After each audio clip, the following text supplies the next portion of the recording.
pessoa humana formar.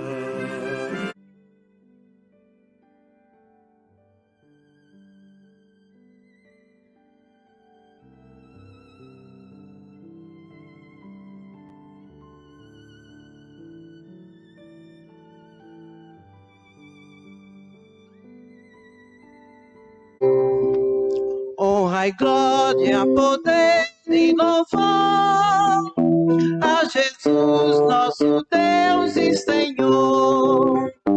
Honra e glória, poder e louvor a Jesus, nosso Deus e Senhor. O homem não vive somente de pão, mas de toda a palavra da boca de Deus. Honra, glória, poder e louvor a Jesus, nosso Deus e Senhor.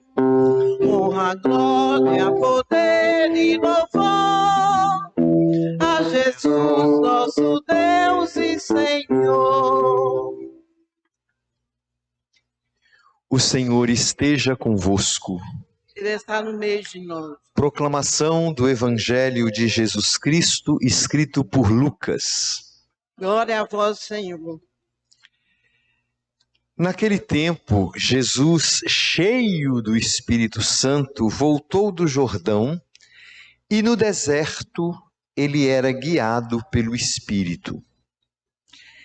Ali foi tentado pelo diabo durante 40 dias.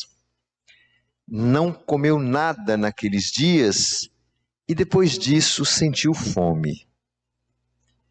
O diabo disse então a Jesus: se és filho de Deus, manda que esta pedra se mude em pão. Jesus respondeu: a Escritura diz, não só de pão vive o homem. O diabo levou Jesus para o alto, mostrou-lhe por um instante todos os reinos do mundo e lhe disse: eu te darei todo este poder e toda a sua glória, porque tudo isso foi entregue a mim e posso dá-lo a quem eu quiser. Portanto, se te prostrares diante de mim em adoração, tudo isso será teu. Jesus respondeu: a Escritura diz, adorarás o Senhor teu Deus e só a Ele servirás. Depois, o diabo levou Jesus a Jerusalém e colocou-o na parte mais alta do templo e lhe disse: se és filho de Deus, atira-te daqui abaixo. Porque a Escritura diz, Deus ordenará aos seus anjos a teu respeito que te guardem com cuidado. E mais ainda, eles te levarão nas mãos para que não tropeces em alguma pedra. Jesus, porém, respondeu: a Escritura diz, não tentarás o Senhor teu Deus. Terminada toda a tentação, o diabo afastou-se de Jesus para retornar no tempo oportuno. Palavra da salvação. Glória a vós, Senhor.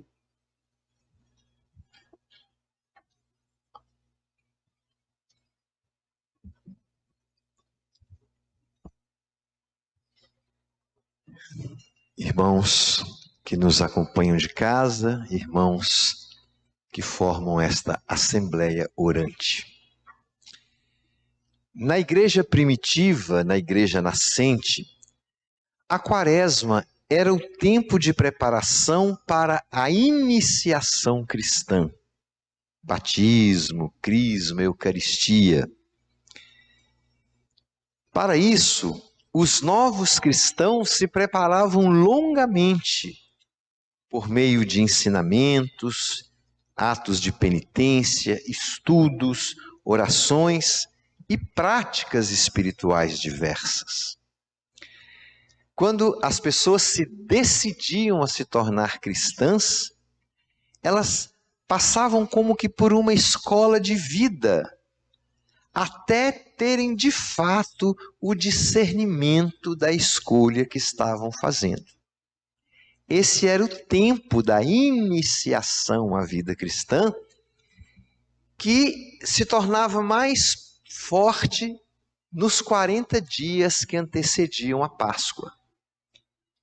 Então, esse chamado tempo de Quaresma, de 40 dias, era especialmente cuidado para que aqueles que iriam ser batizados pudessem mais proximamente tomar consciência e renovar de uma maneira muito decidida a sua escolha, a sua opção pelo caminho cristão e pelo seguimento de Cristo. Então, a finalidade dessa iniciação cristã, nesse tempo quaresmal, era fortalecer o compromisso do neófito, isto é, do novo cristão, com o Cristo Senhor. De igual modo, nós que já fomos batizados um dia, que já assumimos este compromisso, já fizemos essa escolha, ou até ainda, que alguém por nós fez este compromisso e essa escolha, nossos pais, nossos padrinhos, a cada ano a igreja nos dá a mesma oportunidade de nós podermos, por meio dos exercícios quaresmais, redefinir a nossa escolha, a nossa opção de fé, segundo o projeto de Cristo Jesus. O primeiro domingo da Quaresma, então, nos sugere o que deve ser este tempo propício. Um deserto para nos fortalecer no combate contra o mal. Contra o mal que está fora de nós, ao nosso redor, o tempo todo nos assediando. Fatos, acontecimentos, ideias, propostas, seduções.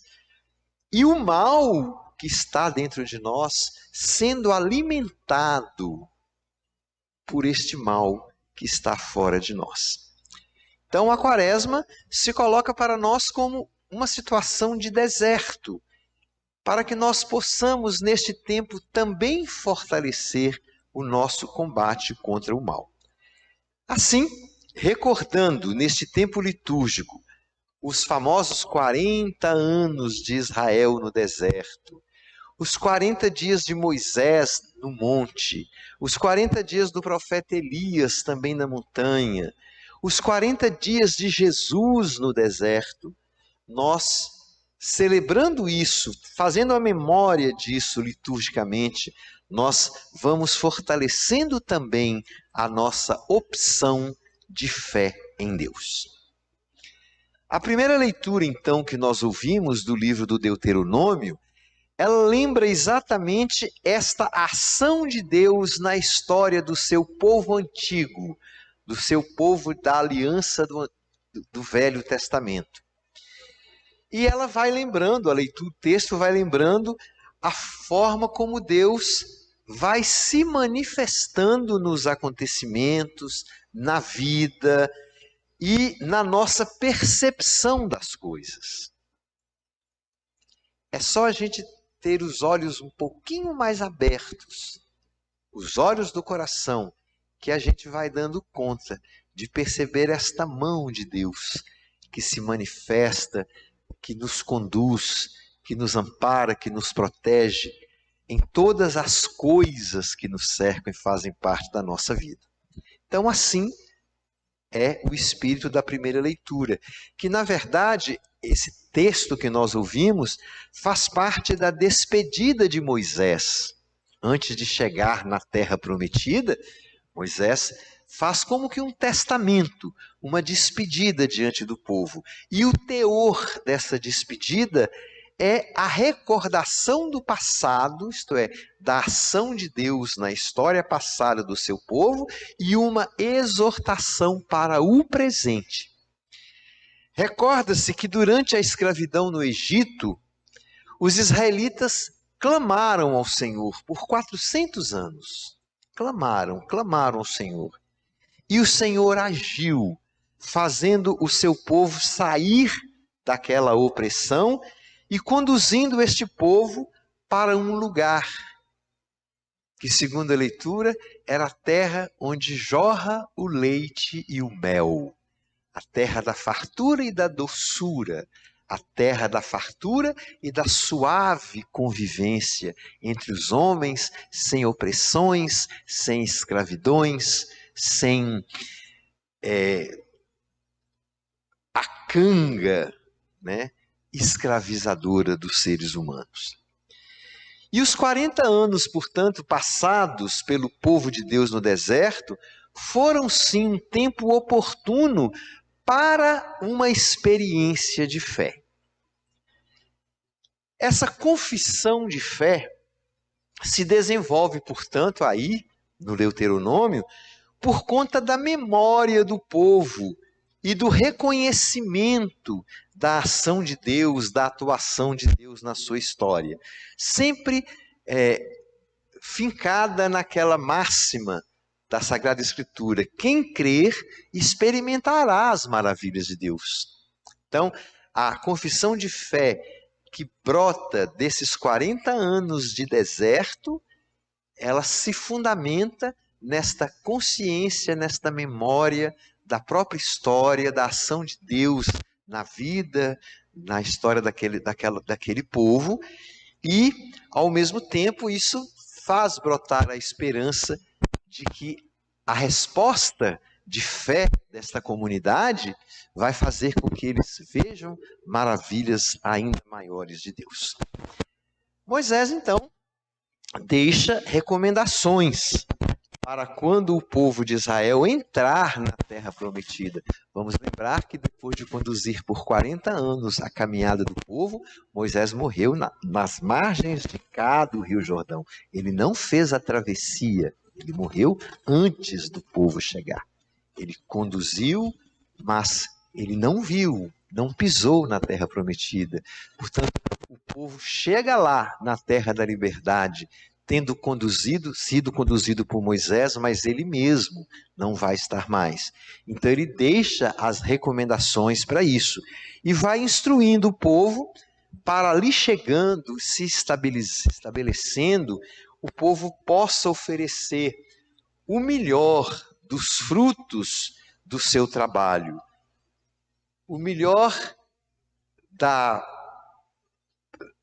ação, das benesses, tudo aquilo que esse povo livre agora vai conquistar, que a parte melhor seja sempre oferecida ao Senhor como um agradecimento permanente pela ação do Deus libertador. Da mesma forma como os primogênitos humanos e os animais pertencem a Deus, as primícias do solo, né, os frutos da terra, devem ser também oferecidas ao Senhor. Aí, na segunda leitura, o texto da carta aos Romanos destaca a importância da confissão de fé em Jesus como Senhor.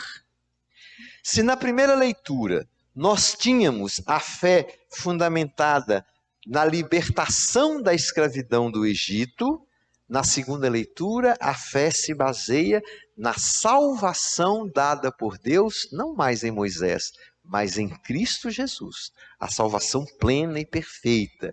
A salvação que foi marcada pela ressurreição de Jesus dentre os mortos. O grande sinal da libertação no Antigo Testamento foi a passagem pelo Mar Vermelho. O grande sinal da definitiva libertação do Novo Testamento é a ressurreição de Jesus. Esta passagem para a vida definitiva. Mas em ambas as leituras, a primeira e a segunda, percebe-se a salvação como ação de Deus na história humana. Assim, no Evangelho, Jesus vem então confirmar a sua fidelidade a Deus e a sua adesão ao projeto de Deus, recusando as seduções de Satanás. E, portanto, a fé se apresenta aqui, nas tentações de Jesus, como uma possibilidade de escolha. No Antigo Testamento, a confissão de fé vinha dessa experiência da ação de Deus na história. Na segunda leitura, São Paulo propõe a fé como resposta e adesão ao mistério do Cristo ressuscitado. Mas para Jesus mesmo, na tentação do deserto, ele nos apresenta a fé como possibilidade de escolha. Por 3 vezes, Jesus esteve diante da possibilidade de ceder às seduções do mal, do mundo, do diabo, do pecado, ou reafirmar a sua fidelidade ao projeto de Deus. Assim, de início, Jesus é apresentado por São Lucas como aquele que está cheio do Espírito Santo, como São Lucas gosta de destacar também em outras passagens. O tempo todo do Evangelho de Lucas, Jesus é conduzido daqui para lá, de lá para cá, pelo Espírito de Deus.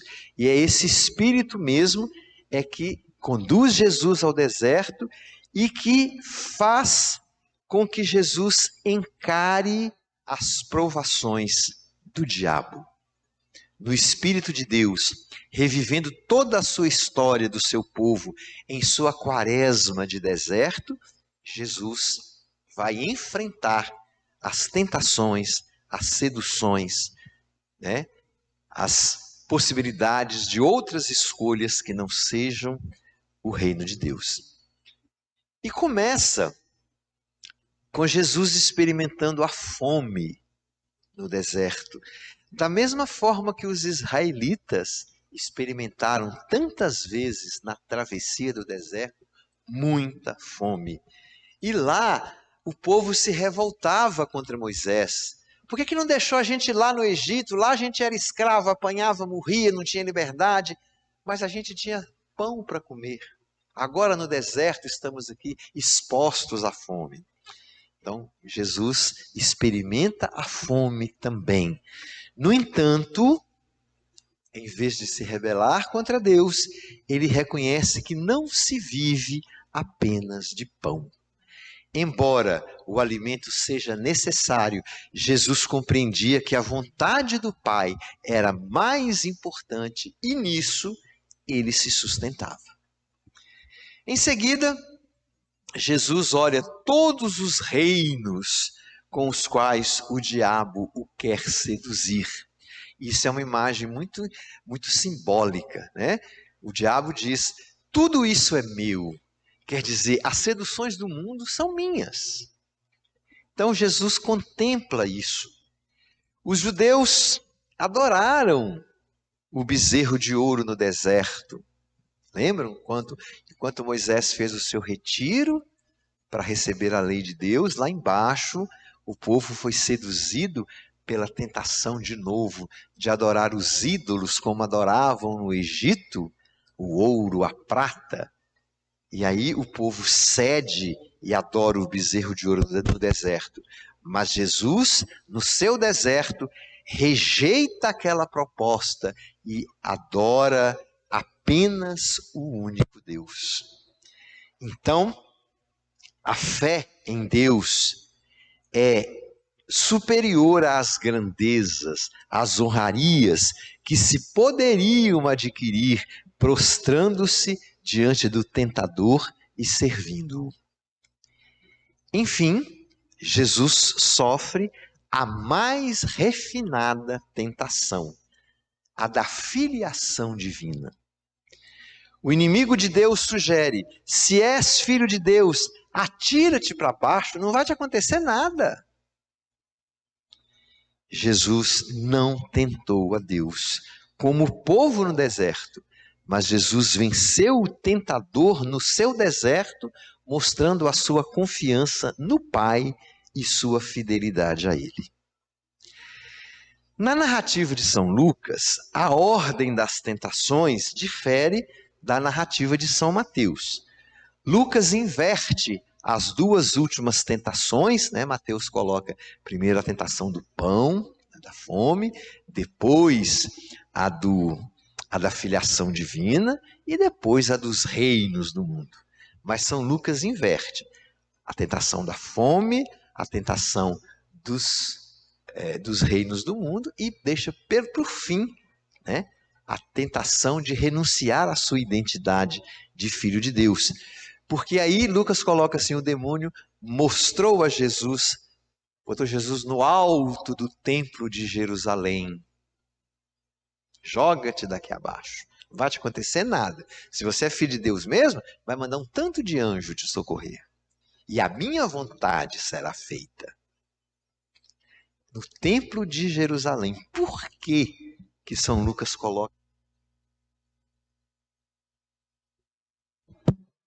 coloca esta como última tentação? Porque Lucas quer concluir o seu relato das tentações em Jerusalém, que é para onde Jesus, nos 3 anos do seu ministério, vai peregrinar e onde vai se consumar a sua existência humana. Lá em Jerusalém vai se dar o combate final, pois o diabo, como concluiu Lucas, afastou-se de Jesus para aparecer numa nova oportunidade. Afastou-se de Jesus até um tempo oportuno. Quem assistiu há muito tempo atrás um filme que chamava-se A Última Tentação de Cristo, é um pouco isso, mostra a paixão como a grande tentação. Diante da morte, diante da cruz, Jesus tem a tentação de dizer, não vou fazer isso, não vou levar isso até o fim, brincadeira, né? Não posso, Deus não quer isso de mim, vou renunciar a isso tudo, vou abandonar essa história de morte de cruz e tal. E o filme termina, Jesus crucificado, vencendo isso, e depois dá um grande sorriso e diz, Pai, nas tuas mãos entrego o meu espírito. A alegria de ter vencido aquela tentação e cumprido o projeto de Deus. Então, nas 2 primeiras leituras, nós ouvimos a fé confessada por meio de palavras, de memória da ação de Deus. Mas no Evangelho, não são palavras. Jesus vive a fé em Deus no combate contra o mal. A sua vida, a sua missão, a sua essência está sendo testada, está sendo sacudida. E aí ele vive isso na própria pele.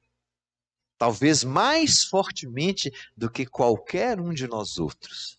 Jesus vive isso, mas sua relação com o Pai e o conhecimento da sua palavra colaboram para Jesus resistir às seduções e manter a sua opção pela vontade de Deus.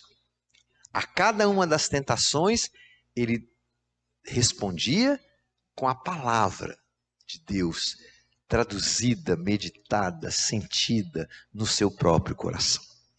Então, serão 3 situações de escolha, e nas 3 situações de escolha, ele escolheu ser de Deus. A vontade de Deus, o projeto de Deus. É por isso que a liturgia de todo o primeiro domingo da Quaresma, não importa se no ano A, ou no ano B, ou no ano C, a leitura do Evangelho nos leva ao deserto. Nos leva ao deserto de Jesus e nos leva ao deserto com Jesus. Porque esse lugar, o deserto, ele evoca privações, caristias, carências, fome, desamparo, solidão, adversidades. Mas também este mesmo local faz memória das proezas de Deus. O deserto é também o lugar da escuta de Deus e da escuta de si mesmo, né? É o momento privilegiado, portanto, da renovação da fé. É o momento, o lugar privilegiado para a gente repensar a nossa escolha. E isso é o tempo da Quaresma. Então, diferentemente de interpretar as tentações de Jesus apenas numa chave moralizante, ou apenas colocar, Jesus foi forte, foi um exemplo para todos nós, e ponto. Não. São Lucas quer um pouquinho mais do que isso, né? Para além de colocar Jesus como exemplo de fortaleza para nos ajudar a superar as tentações cotidianas, o episódio narrado por Lucas nos remete a uma ocasião de discernimento. Não vamos seguir Jesus ou imitar Jesus se a gente não faz o discernimento. Uma ocasião de discernimento, de oração, de reencontro com a palavra de Deus, de estar sós diante de Deus e diante de nós mesmos. Então, o que livrou Jesus de cair nos enganos do tentador foi a sua referência ao Pai e à sua palavra. E dessa orientação, ele receberá o impulso para abandonar o deserto e se deixar conduzir pelo Espírito Santo até o final da sua vida. Então, nós entramos na Quaresma como entrando no deserto de Jesus e com Jesus. Mas é o deserto da nossa vida, que é esse tempo quaresmal em que nós também somos chamados a refundar a nossa fé, como Jesus a fez, na vivência da capacidade de saber escolher, diante de toda a sedução do mal, do mundo, do pecado, saber escolher. Então, que a gente vá progredindo nesses 40 dias, nesta reorganização da nossa resposta de fé em Deus. E que essa resposta seja clareada, iluminada, fortalecida pelo Espírito Santo, que nos faz compreender de fato a palavra de Deus na vida de todos nós. Amém.